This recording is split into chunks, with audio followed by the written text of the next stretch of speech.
భారత రాజ్యాంగ ప్రధాత అసమానతలను రూపుమాపేందుకు ఎనలేని కృషి చేసిన మహనీయుడు స్ఫూర్తిదాత డాక్టర్ బిఆర్ అంబేద్కర్ విగ్రహావిష్కరణకు విజయవాడ స్వరాజ్ మైదానం ముస్తాబవుతోంది.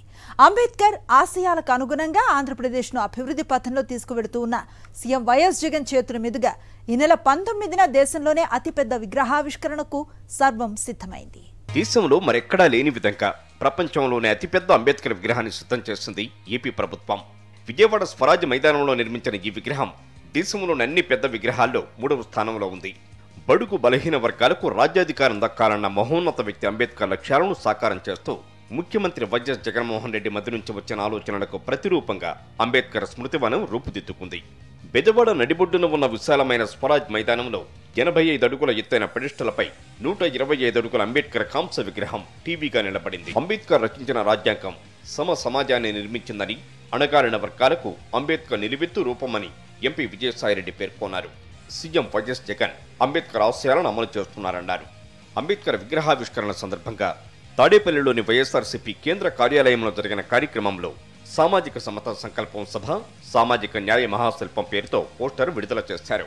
మన జగన్మోహన్ రెడ్డి గారు బాబాసాహెబ్ అంబేద్కర్ గారి విగ్రహాన్ని దేశంలోనే మరెక్కడా లేని విధంగా రూపొందించాలి, భావి తరాలకి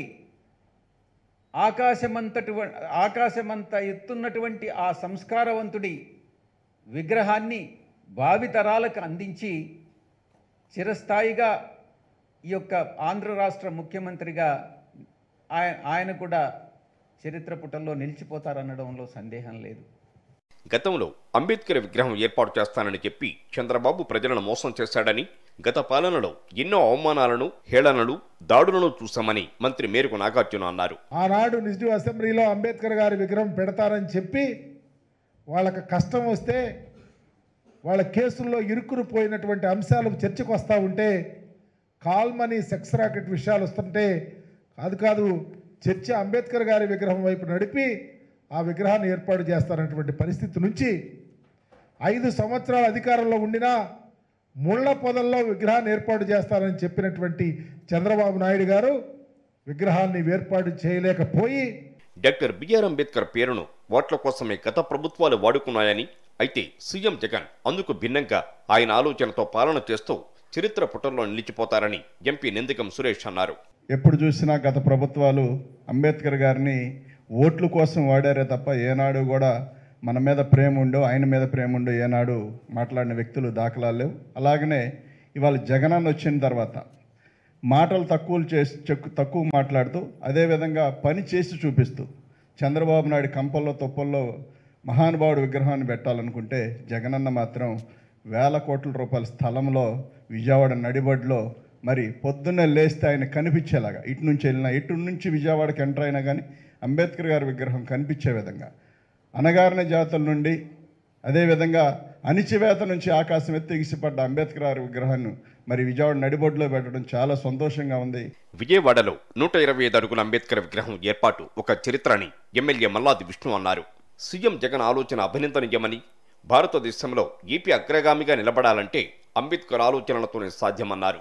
తుమ్మలపల్లి కళాక్షేత్రంలో నిర్వహించిన డాక్టర్ బిఆర్ అంబేద్కర్ రాష్ట్ర స్థాయి సమావేశంలో మంత్రులు ఆదిమూలపు సురేష్, మేరకు నాగార్జున, ఎమ్మెల్యే మల్లాది విష్ణు పాల్గొన్నారు.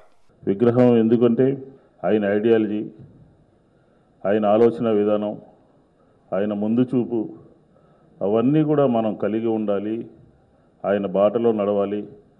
ఆయన చూపించినటువంటి సిద్ధాంతంలో ఆంధ్రప్రదేశ్ భారతదేశంలోని అగ్రభాగాన ఉండాలంటే ఖచ్చితంగా డాక్టర్ బిఆర్ అంబేద్కర్ గారి యొక్క ఐడియాలజీతో నడవాలి అని చెప్పని ఈ కార్యక్రమాన్ని తీసుకోవడం జరిగింది. ప్రపంచంలోనే అతిపెద్ద అంబేద్కర్ విగ్రహావిష్కరణ నేపథ్యంలో దళిత సంఘాలు భారీ ర్యాలీ నిర్వహించాయి. థ్యాంక్ యూ సీఎం సార్ నినాదంతో తాడేపల్లిలోని వైఎస్ఆర్సీపీ కేంద్ర కార్యాలయం నుంచి విజయవాడలోని స్వరాజ్య మైదానం వరకు ర్యాలీ నిర్వహించారు. మరోవైపు అంబేద్కర్ విగ్రహావిష్కరణ కార్యక్రమాన్ని తిలకించేందుకు ప్రజలు లక్షలాదిగా తరలి రానున్నారు. ఈ నేపథ్యంలో భారీ ఏర్పాట్లు చేస్తోంది ప్రభుత్వం.